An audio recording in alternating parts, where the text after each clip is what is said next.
All righty. Welcome to Real Talk AI and Cyber right now. I'm your host, Ron Hicks, and with me, as always, my co host, Joel Hawbaker. What's going on, Joel? Hey, Ron, happy to be here. Thanks Got everyone the for watching. Friday vibes, baby. Yes, man. Feeling Love it. good. Beautiful day out Feeling too. good. I don't know about you, but it is here. Yeah, it's nice out here in Chicago area. Nice. Good. So what you got Well, I today? tell you, I got some good stuff for us, Joel. We're going to be talking about defense in depth specifically. So if you're out there and you are a business owner, someone who's managing a network, you're someone who's managing cybersecurity, you're someone who is managing money spent on IT budget type stuff. This is something that's going to be so applicable to you. And specifically, if you have this combination, you have users local at a physical place, and you have users maybe at another physical place. Maybe that's their home, maybe that's another remote office. You have stuff going on with the business that's kind of a local thing, local to one place, but you also have stuff that's in a cloud, like some services, maybe Office 365 or whatever, Salesforce or whatever, Workday, whatever you've got, right? How do you secure all of this stuff? How do you, it's a lot. So we're going to be talking about defense in depth Yes. specifically around that. Yeah, so let's jump right in it, All right. man. So, Joel, I want to put you in the Wayback Machine. So I'm just going to grab a hold of right now. So this is right now. This is us, AI and cyber security expertise, our approach. This is the focus of a lot of what we're doing for clients right now, right? Putting AI in place for real results, helping businesses leaders move beyond AI hype by identifying practical high impact opportunities, workflow, using AI to help a company grow, right? Whatever that grow means, right? Maybe it's more profit, less people, maybe it's more people, maybe it's bigger, maybe it's less, maybe it's leaner, whatever. Operational AI strategy, right? Similarly, we bring clarity around AI adoption, helping teams define where and how AI fits in their workflows rather, right? Flexible partnership models. We adapt to the way the client wants to work, whether it's full service provider or co-managed partner, or support just a one-time project or hardware procurement, right? And I really want to focus in on the fourth one here, cybersecurity first mindset, right? As a veteran on MSP, we focus on cybersecurity from the beginning of every engagement. If protection is not built into your foundation, your business is at risk. We prioritize defense in everything we do, including infrastructure and operations. So you can see that over the years, Joel, uh, we kind of started very much around cybersecurity in 2018. I mean, there's two people that could tell you the story, and you're looking at them, right? Two founders, you and I, Right. right? And in 2018, having worked for many decades with each other, in various network security opportunities and building networks and clients and so forth, um, we both saw a need. And that need was not products, not more cybersecurity products, but actual security, right? Because you needed the appearance of security, right? Because you wanted to get clients, right? And then you needed actual security because you needed to keep the money you made. And it was more than just a purchase of a product or a firewall.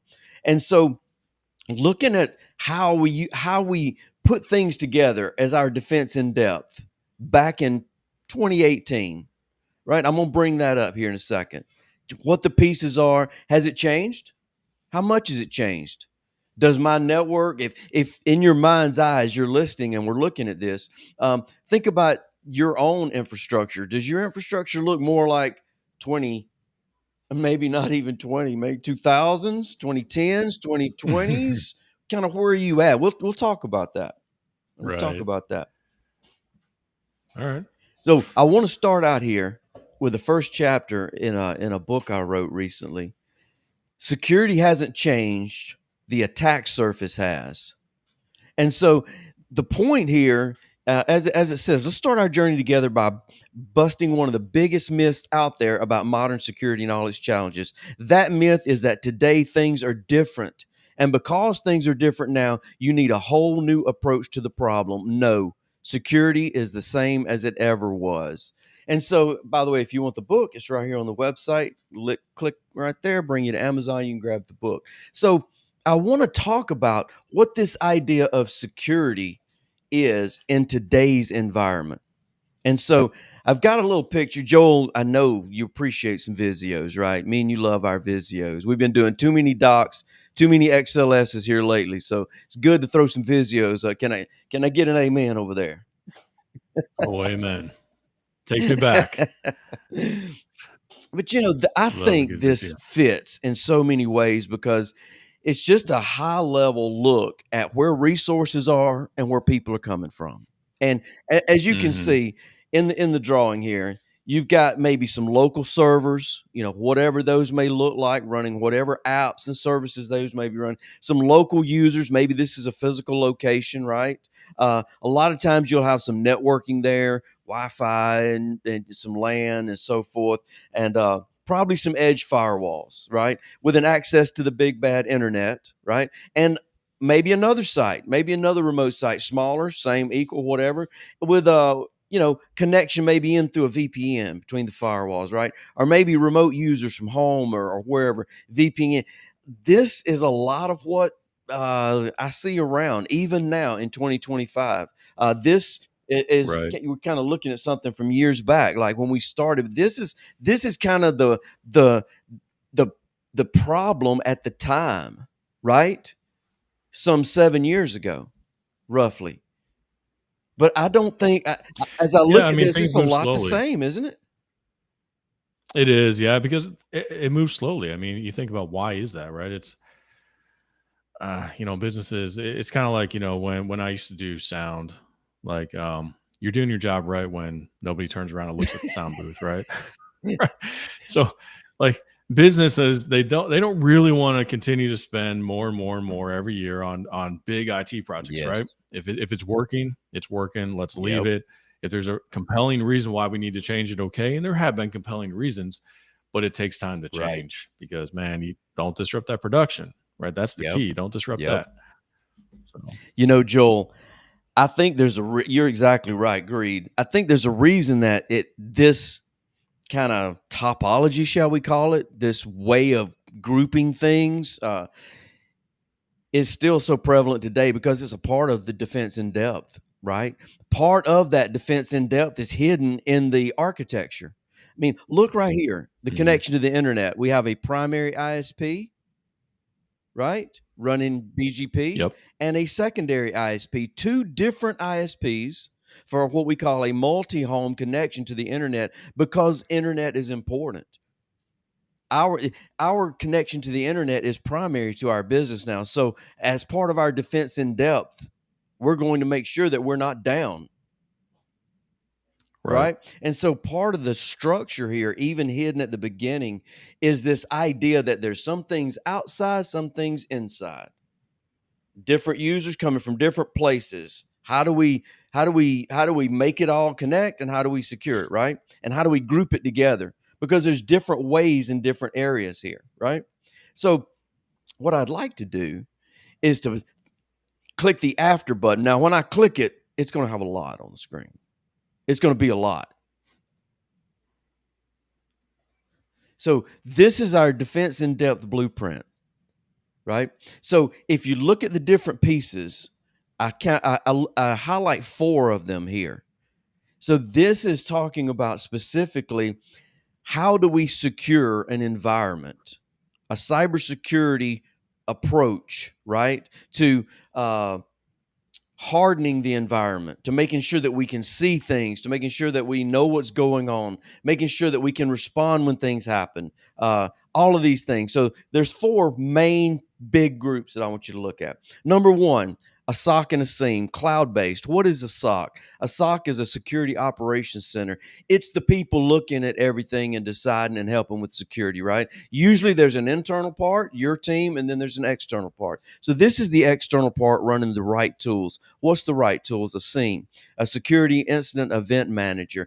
It's where all the logs go, right? It's where the AI looks and determines what's a baseline normal versus an anomaly to send an alert, these type things. So that's the first. The second, hardening the network and hardening authentication. You've already bought a lot of stuff. Why not you?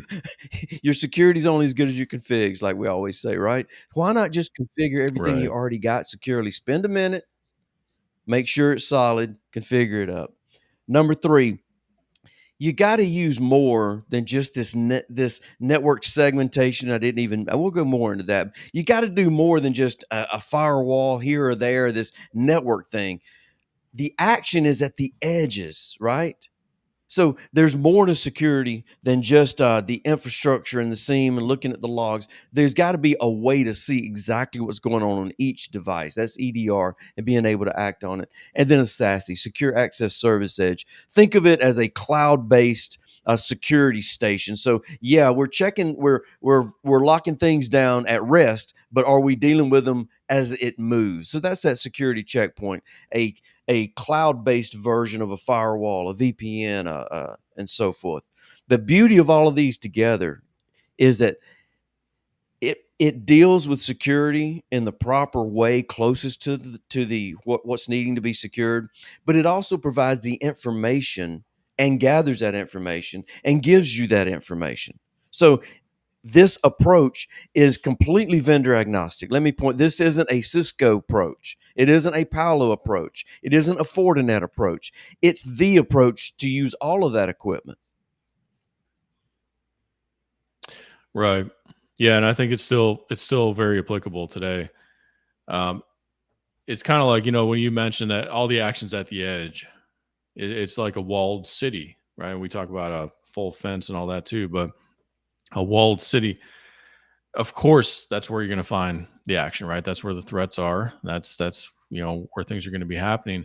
And in this case, these pieces fit together in a way that's kind of analogous to that, where if you've put all that work into building a wall around the city, and you have built up the defenses, have the keeps, you got everything there, right? You've got the pieces Yep. in place, and you've designed it Yep. well.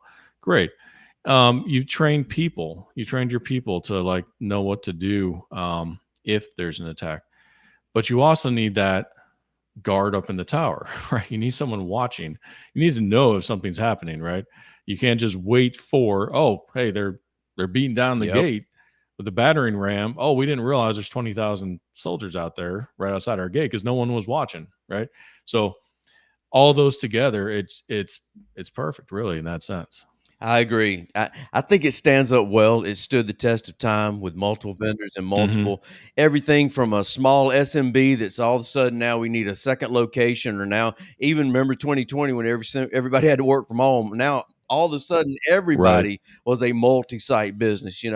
So Yep. this design has worked from that all the way to the largest networks on planet Earth. If you look at the way those networks work, things are segmented off and they're funneled down to a more of a multi-point in different places, but security is handled there at the edge, if you would, right? While you handle security in depth as the different areas of what you're trying to secure. One of the things I wanted to mention that I think really stands out is this idea of having security as close to what you're trying to secure as possible, right?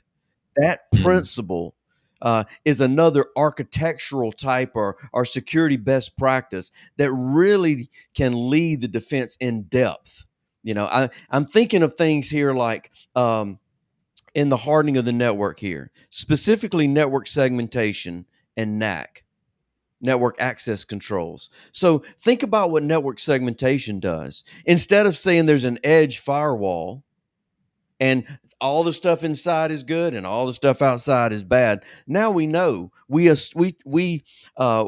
know from experience that there's so many ways for an attacker to get in. That's even more true now than it was, back in 2018. So you have Right. to take an assumed breach position. So understanding that, then we say, what's the most dangerous thing in the environment? Well, the user workstation is probably the most dangerous thing in your environment.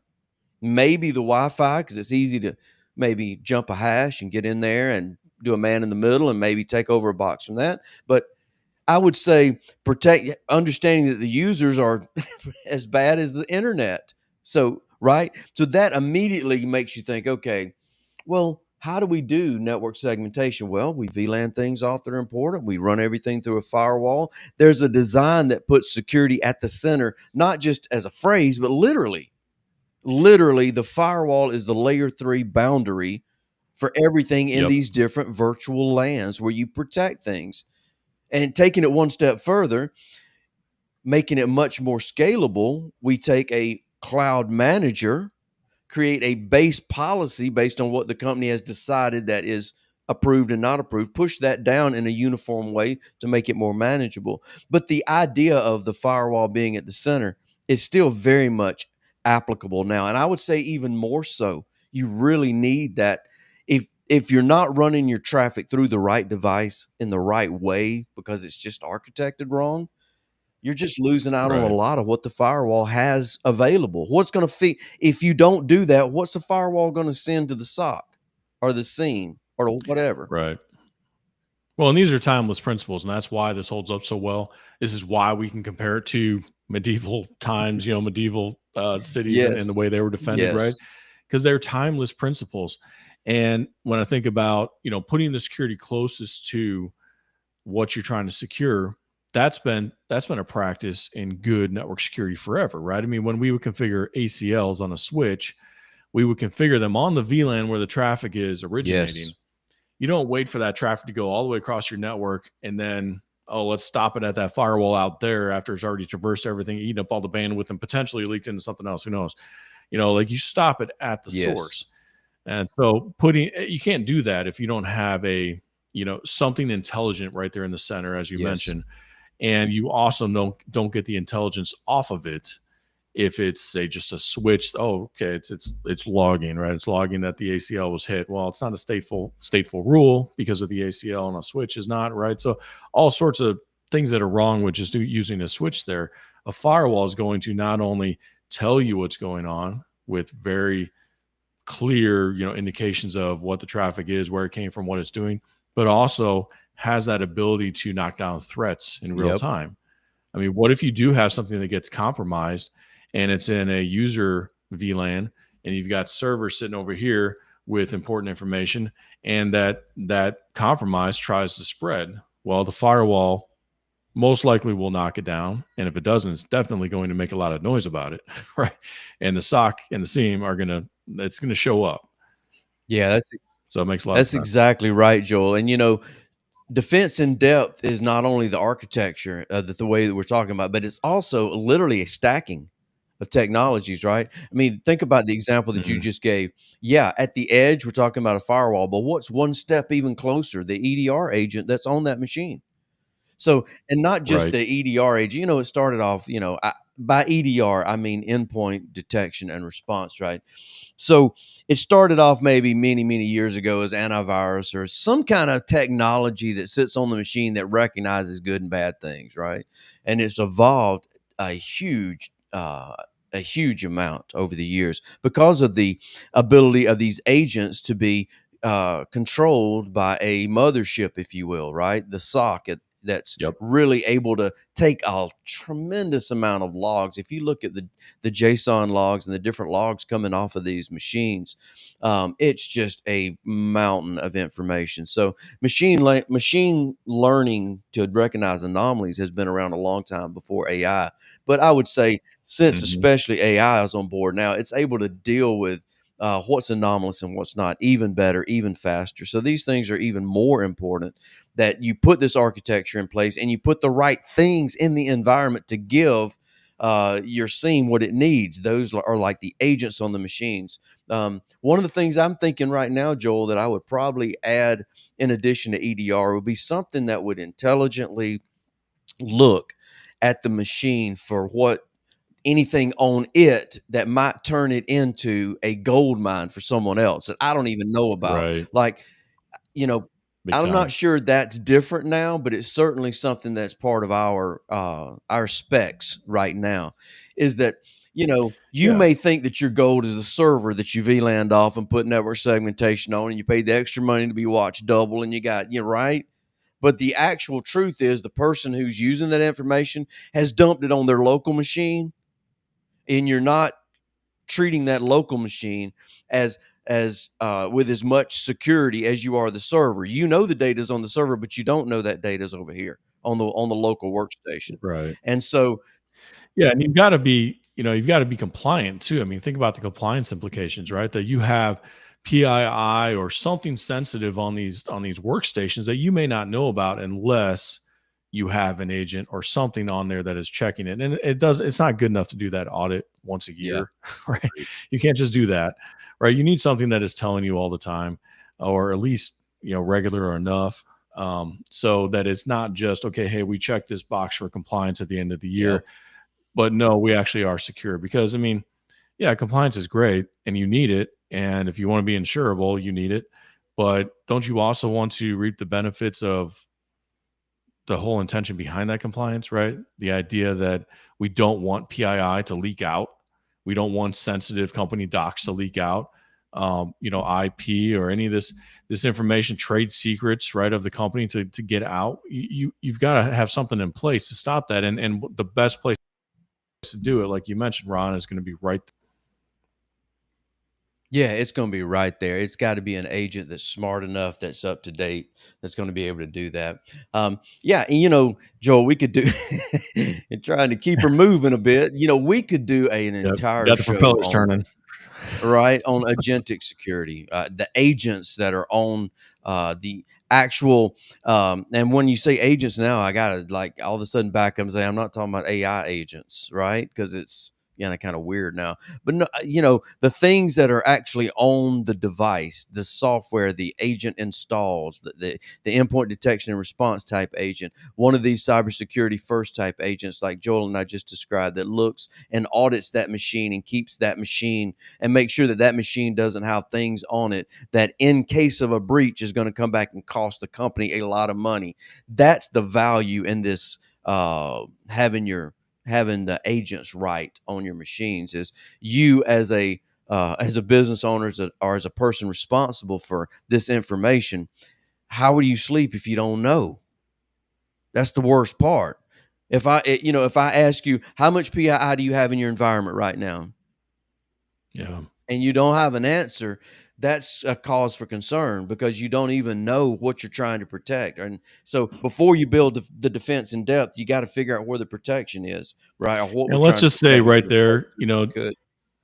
sorry to interrupt, but let's just say, at that spot right there, some business owners are going to feel that stress well up when you say that, right?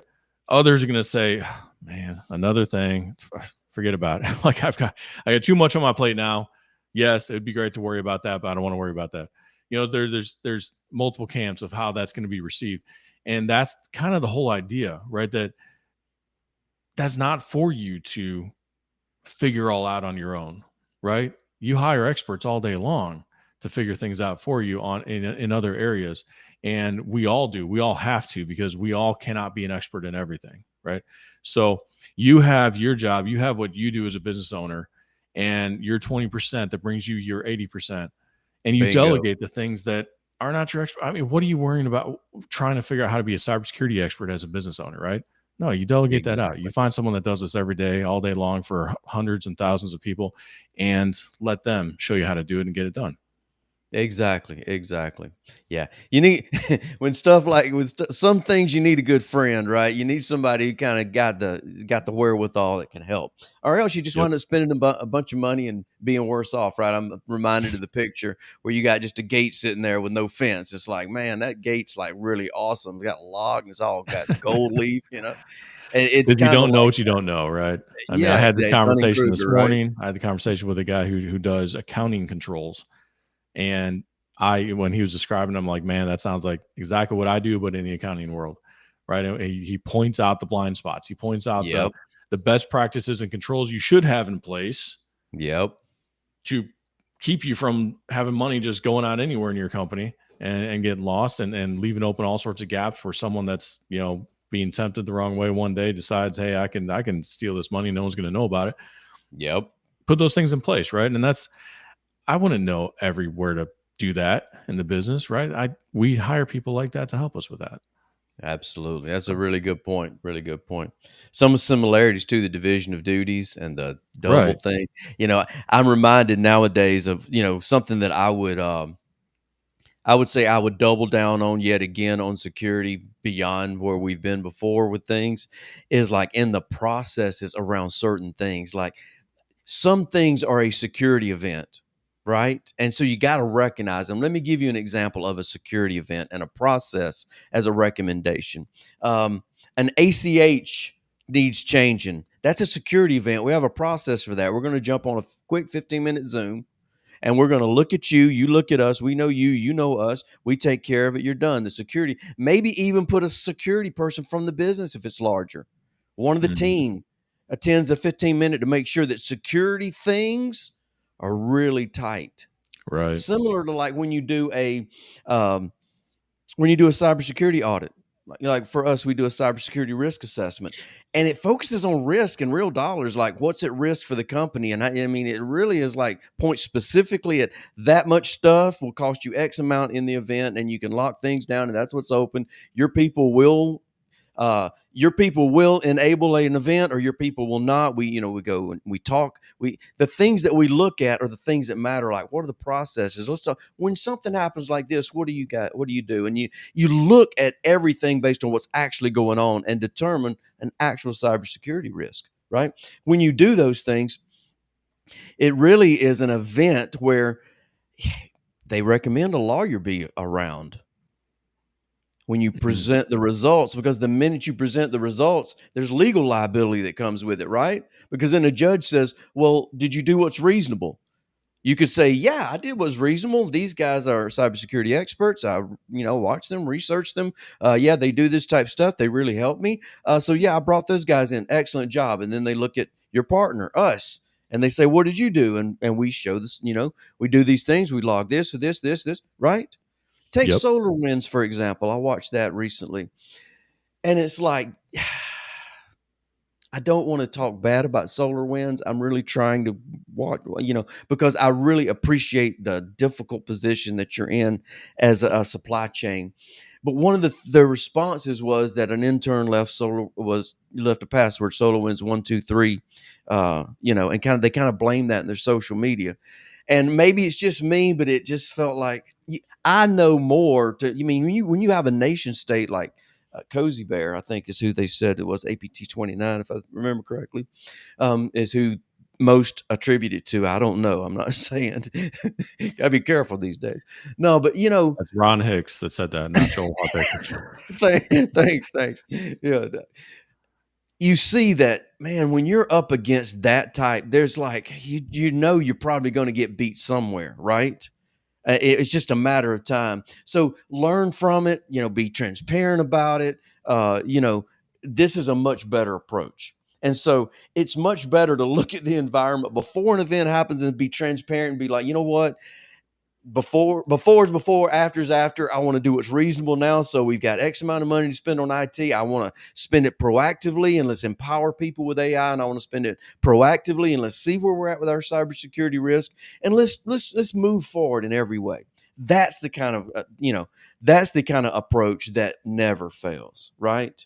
That kind of attitude and that kind of. But sometimes it's tough, Joel, as you know, it's kind of tough because it's like you look at the real things that are in environments, and so many times it's config issues, and it's kind of it can be challenging for clients to really look at where they're at. And that's why this can feel like a treadmill sometimes, but it's so true. You've got to be intentional about it. Like that's why it can't be security can't be a checkbox, can't be just compliance. You've got to be intentional about thinking about your specific environment, your business, your gear, whatever it is, and constantly looking at it because it evolves, it changes over time, right? Constantly looking at it and thinking, okay, do we have this covered?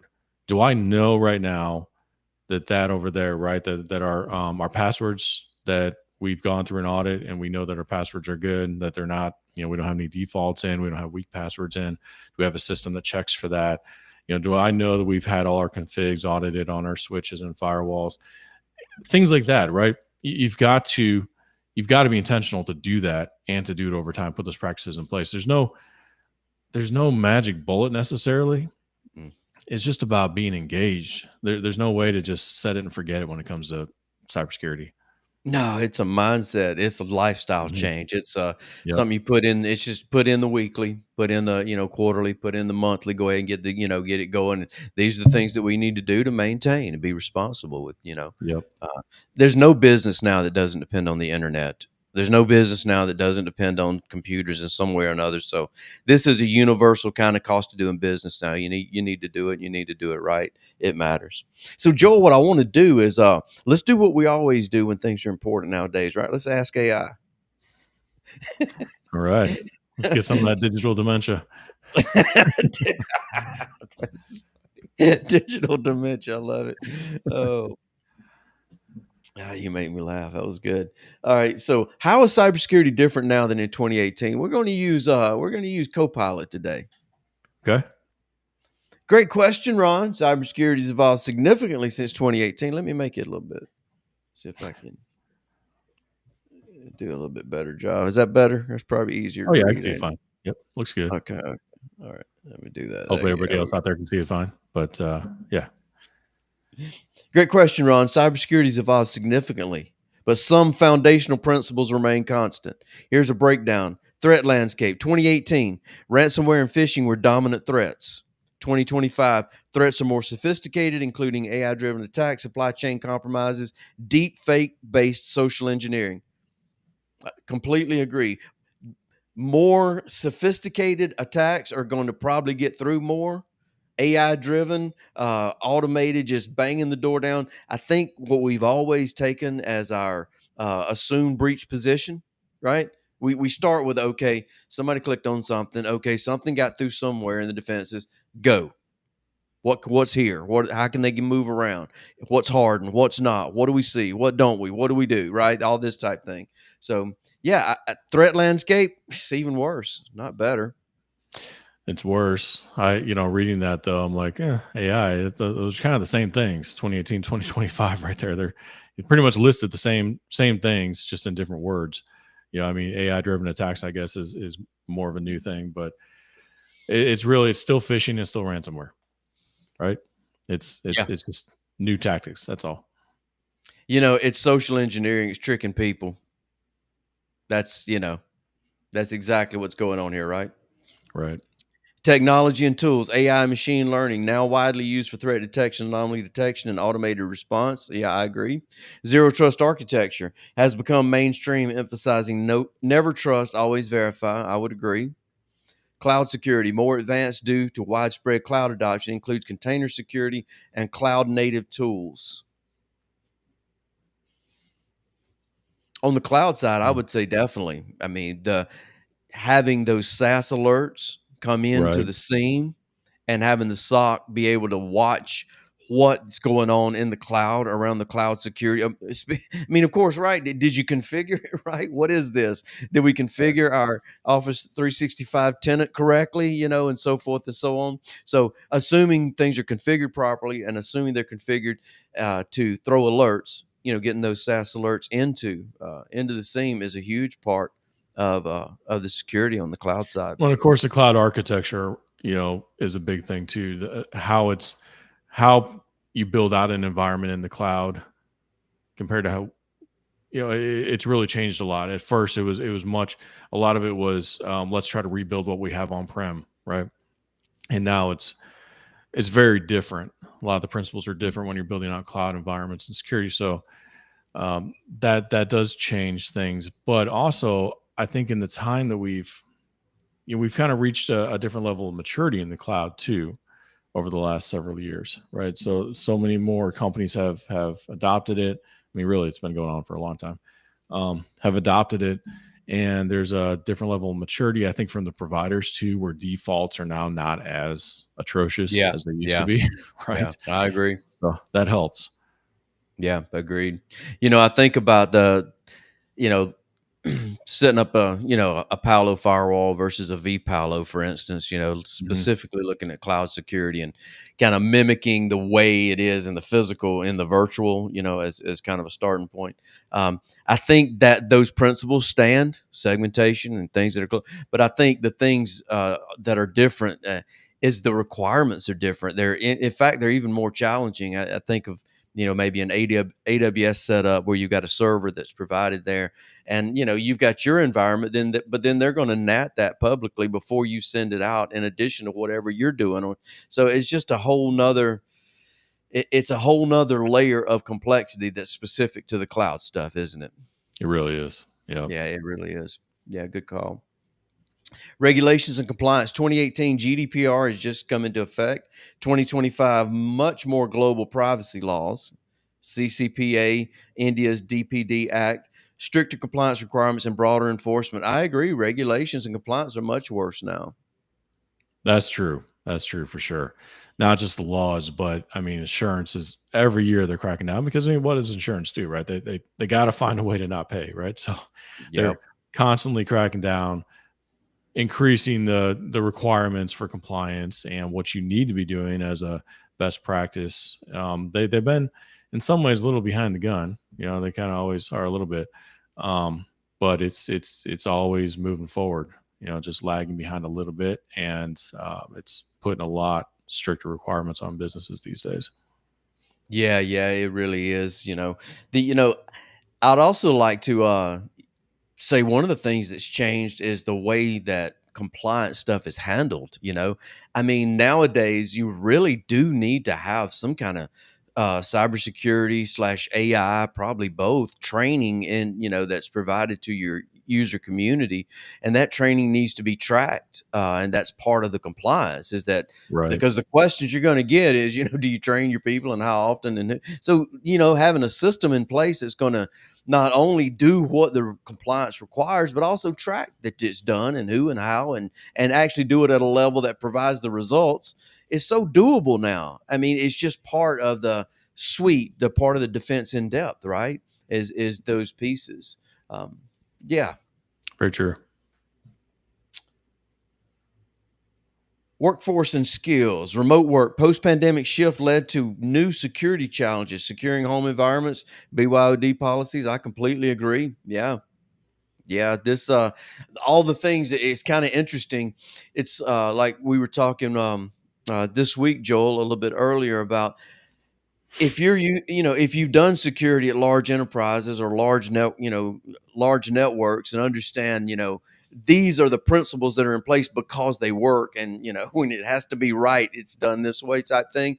You're able to distill that down into much smaller, like in a, if you've done enterprise level security, maybe mid-market, these type things, and you can do SMB pretty easily because it has some similarities, but you can take those principles and bring it down.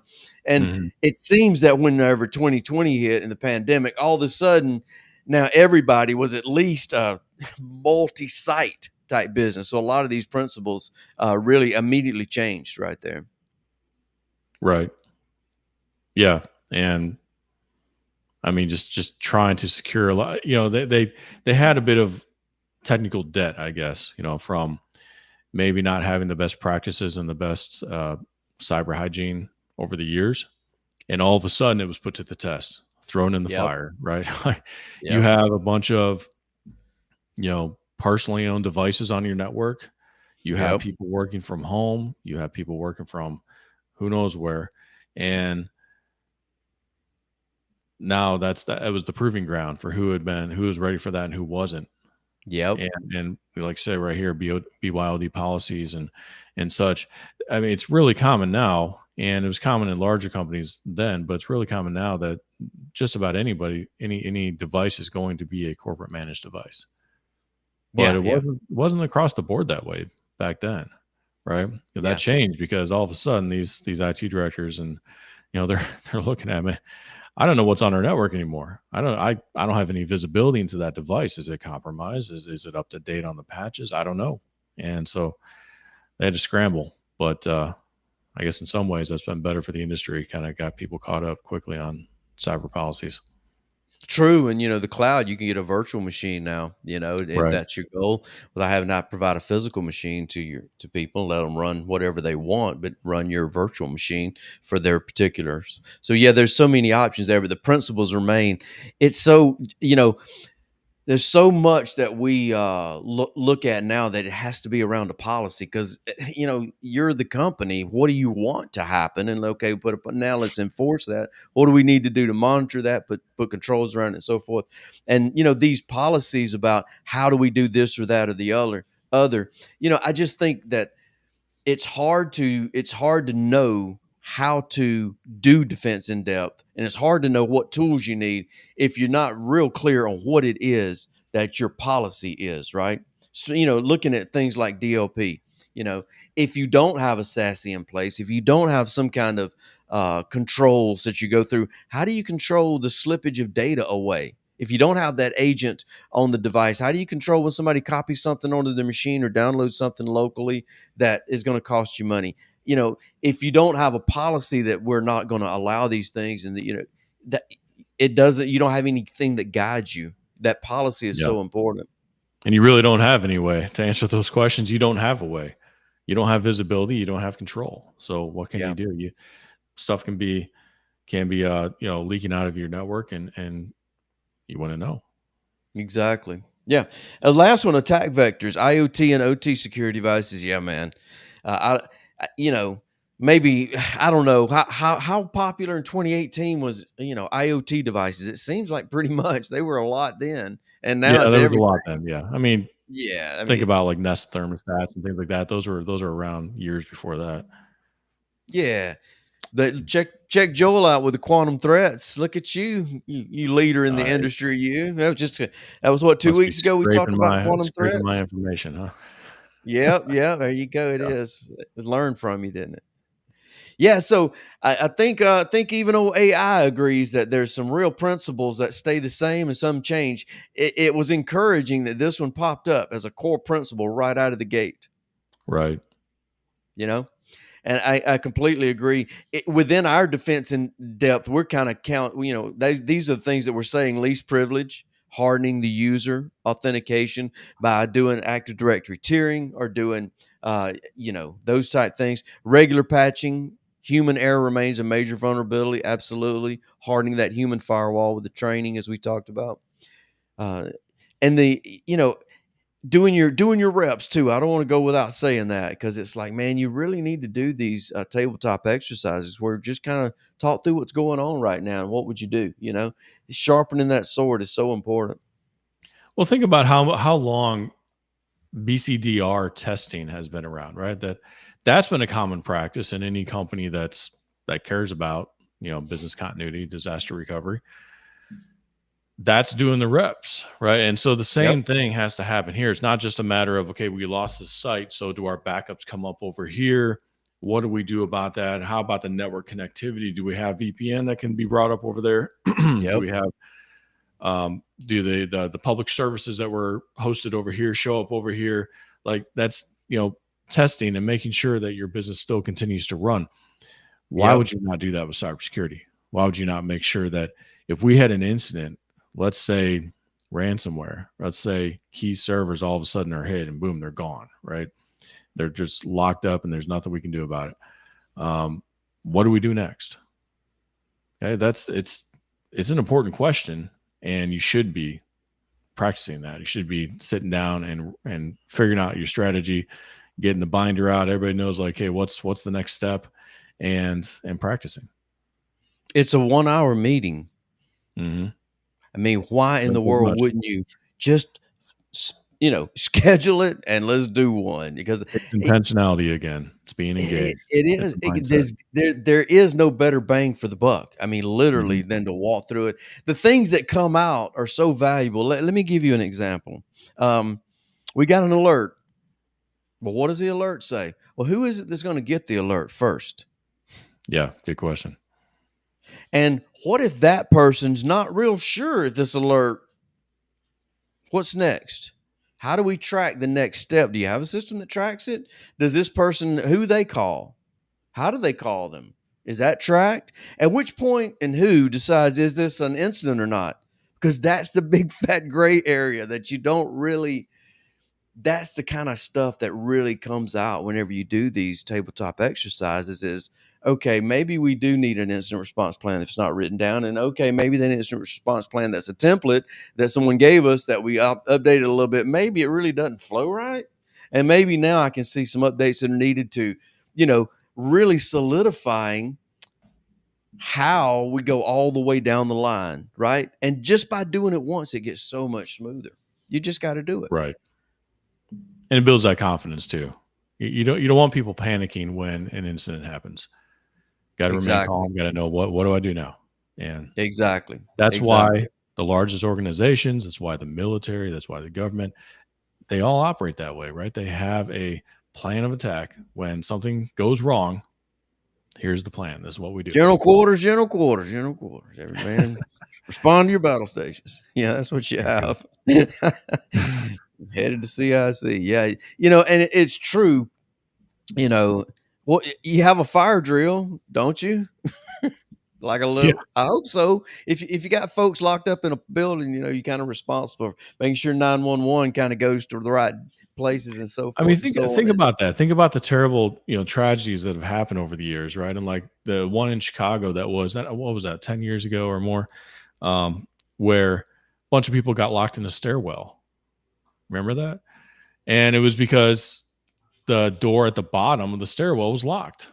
Yep, And that exposed a need to make sure that all doors on the first floor are open, right? All the time from the stairwell. So if someone comes out upstairs because there's a fire, they can get out. And yep, it's just stuff like that. You don't know what you don't know. Again, you don't know what's going to be the problem. You don't know where the friction is going to come in, and you don't want to find that out when yep, there's a fire. yep.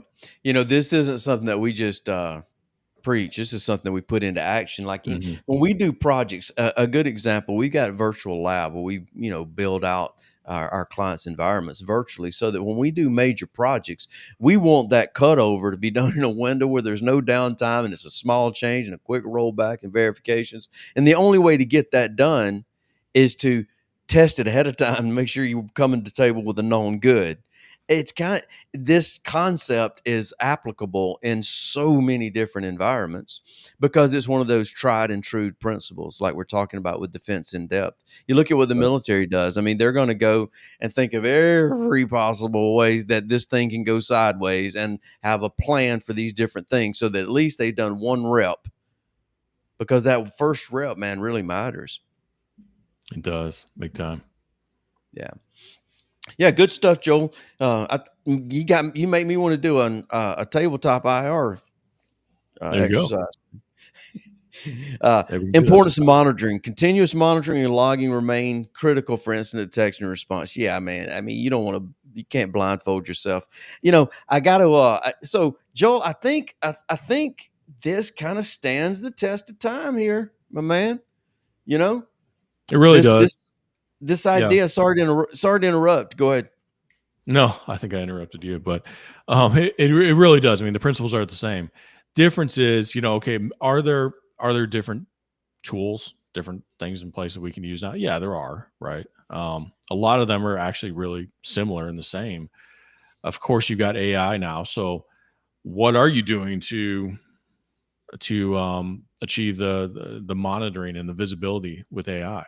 That's a good question, right? And there's stuff out there. There's like Palo Alto AI Access Security that I like a lot.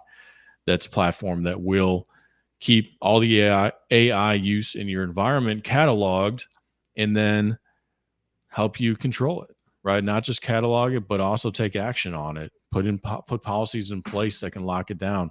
You can use something like a Prisma Access browser, something that Yep. Yep. can, if your users are accessing AI, public AI through that browser, and they go ahead and dump in something that's proprietary that you've made a rule about, it'll block it. It won't let it get submitted to AI, right? If it's PII or whatever else you create a rule for. So the tools are slightly different, and then some of them are the same. The firewalls are the same, just a lot more advanced now. But the principles, I don't see how these principles change, honestly, over time. No, they're tried and true, man. If you got gold in your castle, you're putting a moat around it. That's defense in depth, and on Exactly. another lock, standing a guard, these type things are rock solid. So I'm going to go through these real quick just to make sure that, everyone understands clearly what these are since I think we've judged these as tried and true. So let's review this just a second here.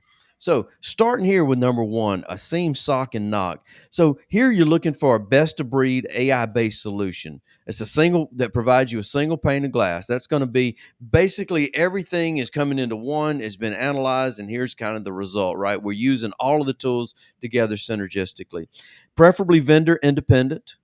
Uh, Preferably has knock and sock offerings. Of course, you can buy just a tool and have an internal sock, your team that runs it. But it's nice to have one that has the knock and sock services built in it, because what do you do when your team says, I'm not sure about this? So it's Yeah. nice to have that next level of escalation support as you need it, right? And then when it turns into an incident response, then it's nice to have that team that can easily spin up a teams meeting, pull all the vendors together, pull all the teams together in an actual response type way, right? General quarters type deal, and really, Yep. go at it. You know, get lock things down, do the forensics, that type of stuff. So yeah, Not to this is mention a very important you don't piece. want all that in house anyway. No, It just it it creates such a conflict of interest. It creates such a a potential issue and potential blind spot if it's all in house, because then someone's going to get defensive about something. So yeah. you want to have that again, that division of duties and that ability to have some checks and balances on each other. Yes, absolutely, absolutely. Second, harden the network, harden authentication. Why do we say harden the network and harden authentication?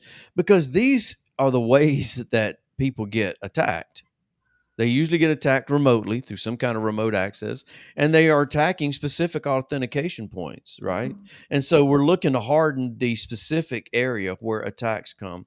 Hardening the network with segmentation and NAC is specifically in the drawing, like we were talking about. Um, Having net segmentation firewalls, maybe this is collapse, so this is one pair of firewalls for a small site. Maybe if it's a larger site, we can pull them out with a delegation of duties, and so forth. But yeah, having the network segmentation and hardening there, as well as hardening the authentication for multi-factor things like LAPS, which we've talked about in the past, making sure that each machine that you have doesn't have a single credential. Like, if you're setting up a bunch of machines in the environment and every machine is set up with the same at local admin user, that can be problematic, right? So good practices around hardening authentication. Secure management access. Here we're talking about things like a password manager. We like Keeper. Here, we're also talking about out of band management, which we've talked about quite a bit in the past. Um, Leveling up security with user ID, app ID, and device ID. Again, we're talking about moving away from access lists that are looking specifically at source IP and destination IP and ports, things that can be easily tricked and have traffic rundown that's not that legitimate type of traffic. So we're we're talking about looking at traffic specifically to inspect beyond what goes at an IP and port layer, specifically who that user is, what that app is, what that device ID is, and so forth.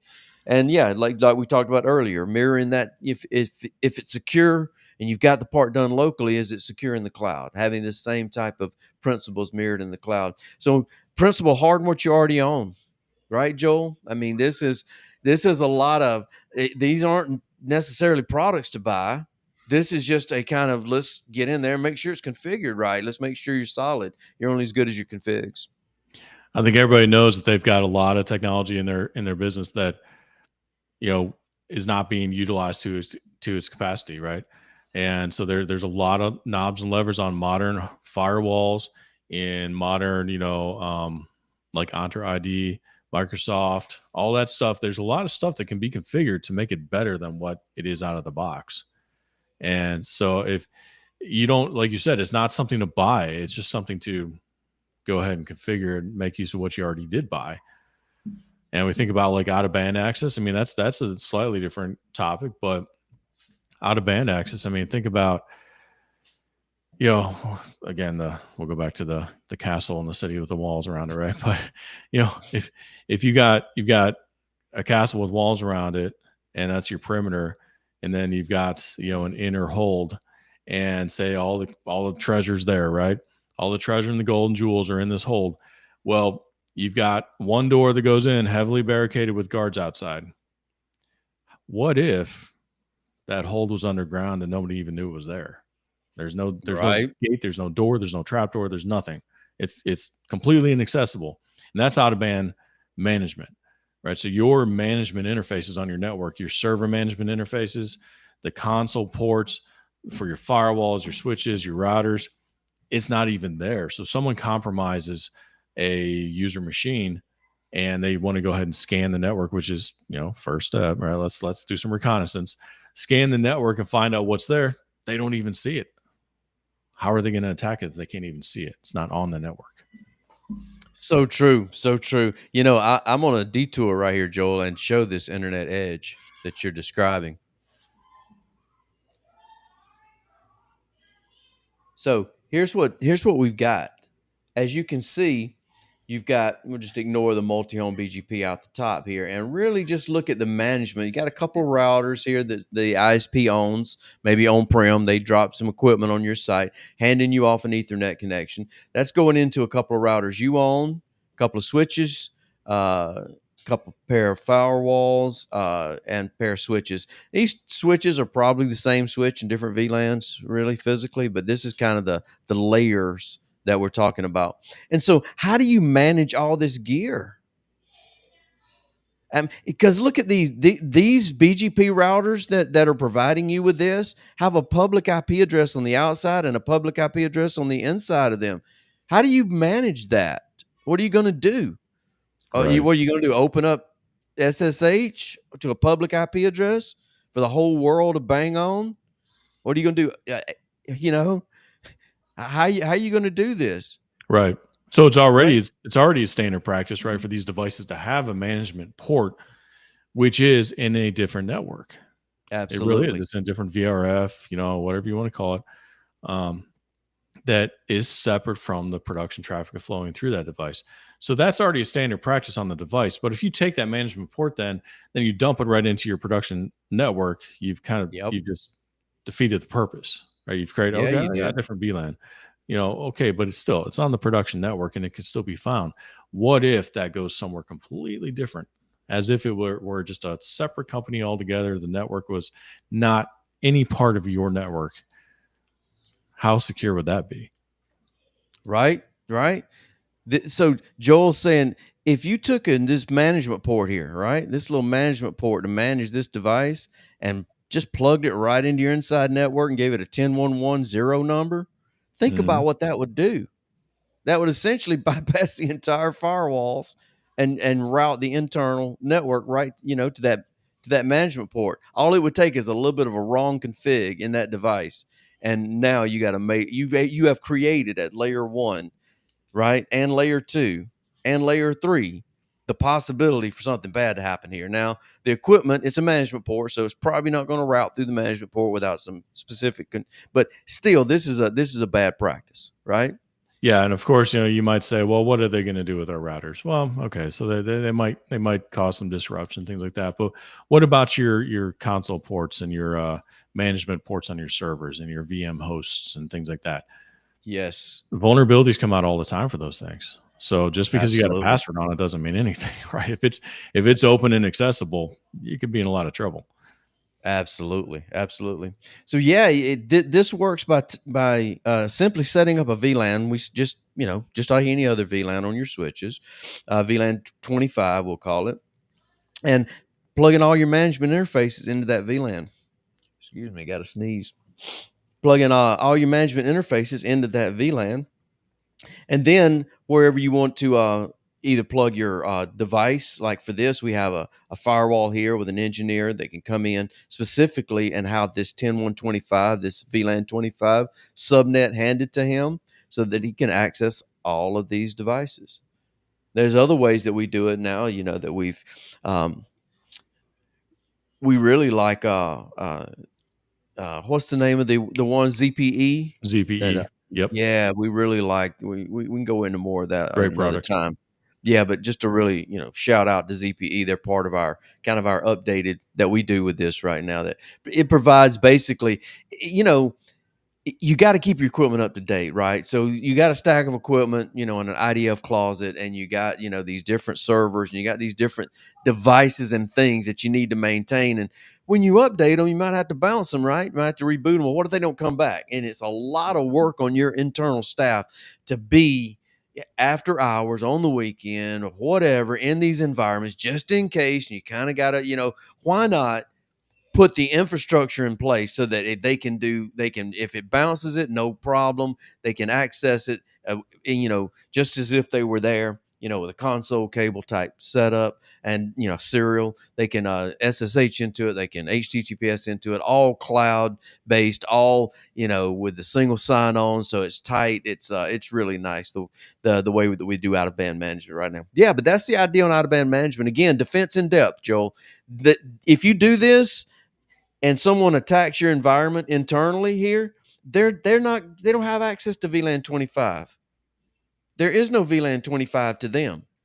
They can Right. scan all day long, and this number 10125 will never come up. And so they can't see anything on the infrastructure.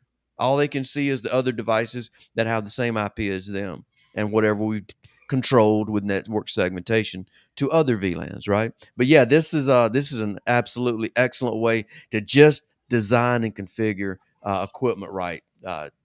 Doesn't cost more. It's just do it right first time, right? Well, I think a good point there that you also made about, if you have an idea of clouds that go down and you can't reach it, what if you are, any part of your network? What if your network has trouble and you can't access the management ports then because the network's down, right? Like, have it somewhere completely separate. If you have a true out of band solution, you have to, even if you're in the environment, you've got to remotely log into that thing to come back into it. It's the same process if you're there at work, if you're at the coffee shop, you're at home, same process. So it's completely divorced from your production network. And if your production network has trouble, no worries. You still get to all your console ports. From anywhere in the world, even the Yep. beach.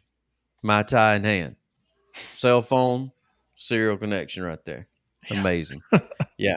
Seriously, it's good stuff. It's the way the Yep. big boys do it, Google and Amazon, all It the is. others, I Yeah. mean, if you've got stuff spread everywhere, you got to have a solution. That's the solution. It's sharp. Yeah, so Joel, let's return to our number 1, number 2, number 3, number 4 here in defense in depth, and I want to talk about the devices themselves. And these are things that the company owns as opposed to maybe a bring your own device or an IoT device or something you can't put an agent on, right? It's hard to put agents on cameras, right? Or the coffee pot that now talks to the internet. So you need a firewall, you need network segmentation, you need IoT type stuff along the path to make sure that those type things are secure and are not calling back home to somewhere way away that's trying to do damage, right? C2 land. So EDR, these are the agents on the devices themselves. Nowadays, I would say that it's absolutely near reckless, dare I say it, to own a device, to put it out there and don't put some kind of security on it at some level, right? It's just default config. I bought it from, whoever, and here you go. Good luck. Yeah. I Near reckless, it's reckless. Yeah. So It just is. what do you do? What do you do? I think you got to put an EDR agent. That's the start, right? Right. Nowadays, it's pretty standard, right? You need an agent on that thing so we can keep an eye on it and make sure nothing crazy is going on it. And if something's crazy is going on it, we need to be able to turn that thing off to contain. Right. So it Yeah. needs to be both an endpoint, meaning the endpoint at the very far point in the network or the infrastructure, the very end on an agent on the device itself that we can then detect and respond to things with. I think that's got to be a requirement. Yeah. I mean, yeah, because some people might say, "Well, we've got firewalls on our endpoints," or that's the old way, right? Like there was a firewall on it, there was an antivirus on it back in the day that would do periodic scans. But the whole idea is, what if something gets past that firewall? Because it's not that unheard of. Someone clicks on something, they've given it permission to come through the firewall in a way, right? So it's the EDR is there constantly monitoring, constantly watching and shutting things down, shutting down processes, stopping things from getting encrypted. You know, that I just don't see how you can operate an endpoint without that these days.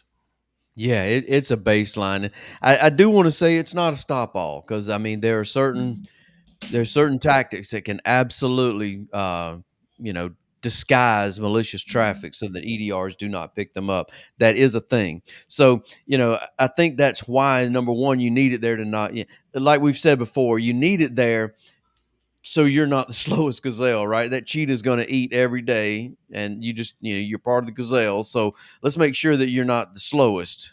You got to be the fastest, but an Mhm. EDR kind of picks you up the pack. I mean, you're not at the very tail end. Multi-factor and EDR and those type things are definitely going to kind of level you up and keep you from being such an easy target, right? But yeah, recognizing that EDR can be compromised, I think that's why that EDR logs needs to go back to a SIEM where everything's looked at, right? So that if something else is picked up in that SIEM by a correlation, right, an anomaly, at least the EDR is there to turn that one off to contain, right? Right. Even if the EDR misses the detection because of, nefarious tactics that may be going on that particular machine. The next step in the attack, like you mentioned, may be a scan that a honeypot picks up, and that is in the SIEM. So now we have an alert from a honeypot on the device. That particular device then has an EDR. Maybe the EDR didn't detect it.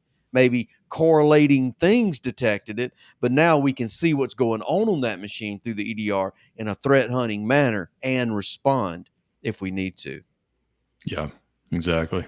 Important.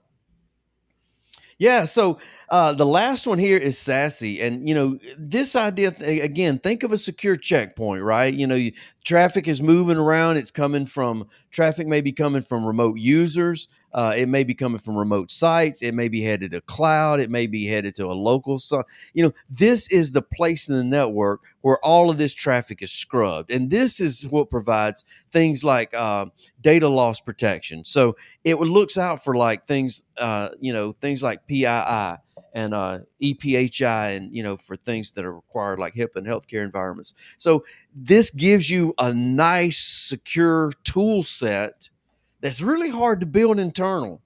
And again, this is a service that you buy. So these ideas are security services. Some you build internally, like you buy firewalls, you make their configured right. You've got authentication for users and things like that internally. You make sure the internal things you need to tighten, but there's also services and solutions that you buy. So you don't have to build everything internal. SASE is one of those. I think it's been really popular now it's got to be at least a decade. And the reason that it stood the test of time is because it's the right security in the right place. Right. It's literally a defense in depth idea of stacking, right? Think about the traffic. You start out with this endpoint. On that endpoint, it's got agents on the endpoint. It's got things to look at that device, right? And then as it travels through a hop, which is probably a firewall. Again, an opportunity to scan those traffic. And then as it moves forward through the SASE, what have you got? You've got another security checkpoint, a centralized cloud security policy that makes sure that any traffic moving through is both monitored and verified. So you really got a really solid solution to deal with a real problem. If you're larger and you're in the UK, for instance, and you're dealing with a company that's based in America and you're an employee over there, how are you going to VPN all the way across the Atlantic and then go to wherever you're trying to go on the cloud services like Microsoft? Are you going to deal with something like this where you got an agent on that device that connects to a POP, local secure SASE POP in the UK that then connects directly to a Microsoft Office 365 location as part? So the performance difference in using a SASE versus an old school VPN is like a no brainer for larger clients. But again, it's not just larger clients now Right. that use these technologies, these tried and true cornerstones, but for smaller clients who have people at home is a BYOD device. You take a BYOD device, bring your own device, a device that the company doesn't own, and you have an employee working off of. You take and put an agent on it, and now you've got information about what's coming off that device into your environment. It's again a security checkpoint put in line as the way the data travels. So yeah, one of the core things that we recommend for connecting sites together, remote users, replaces VPNs. The beauty of this is if you do it right, man, if you're a company that's got like 25 or 35 or 305 firewalls because you got a lot of locations and you need a redundant one, and you just got these, a never ending stream of licenses and all these different things to pay for these devices, it's possible that you could replace a lot of those firewalls with nothing.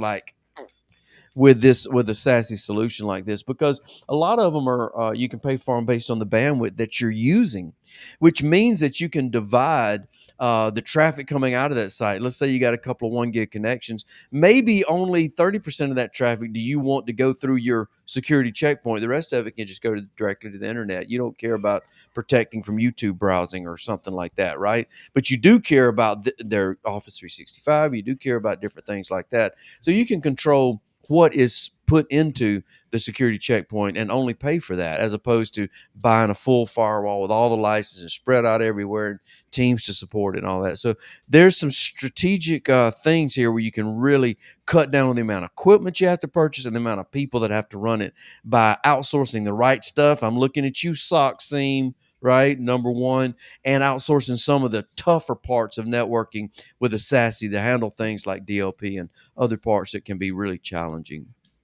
Yeah, very true. And you think about the resiliency it adds too. You talk about, not having to traverse half the globe to get back to your VPN, your firewall, and then head right back out to wherever you're trying to get to. You have that local pop. That's great. But what if that pop goes down? Well, no problem. Let's find the next closest one. What if your firewall goes down when you're VPN all the way across the world to your firewall? That's a problem now. Seriously. Right. Seriously. Just You're makes now too much responsible sense. for providing that infrastructure that the SASE company actually has built out a much more robust infrastructure for you. Absolutely. Mm. Well, I tell you what, man, I hope, Joel, that the folks that are listening to us and have hung in here with us to the end are both edified and built up in their knowledge of networking and security, and have a really good idea about what to pay for and maybe what not to pay for. Because there's some things that we didn't mention on here that, it's not that we, I don't hear me wrong. You want to keep your backups, right? We can talk about things like that, but some things are spending all your money. I'm looking at you. I won't say the name, but spending all your money on your EDR, maybe not the best idea, right? If you look at all the pieces and how they play, maybe a little bit in several different areas gets a Right. lot more done synergistically than all your money spent on just one thing, right? Right. Yeah, yeah. Very So, true. Like you said, you can have an awesome gate, but what about the rest of the fence? right, right. So, l- right here, if you're under attack, our website right at the top has a big red button. So you may be finding us because you're looking at some security stuff because all of a sudden it's really super important now. If that's you, that big red button's for you right there. The rest of you, reach out to client support over here. There's some numbers here. There's some buttons up here. Schedule a call. Listen, we'd love to sit down and talk about exactly how we can put these core principles in place to help you level up where you're at. You got to be leveled up here in 2025, Joel. You got to, man. You You know, have to. You got to be it's never engaged. been You got more to be dangerous. intentional. You can't sit and forget it. No, no, no. It's custom. And the good news is, I'm seeing a lot of solutions out there that, it's not break the bank stuff. You don't have to go break the bank to get Yep. to move yourself along in that security maturity, right? The first thing you do is go and uh buy this book. I hear it's pretty good. It's right here on Amazon. Check that one out. A lot of Author's a good little knowledge right questionable, but there. the book Yeah, is that good. author is this guy. What kind of name is Ron Hicks? It's way too short to be a real name. That's cheating. Well, thank you, Joel, so much for your input today. And thank you, Thank you, everybody Ron. that's been listening.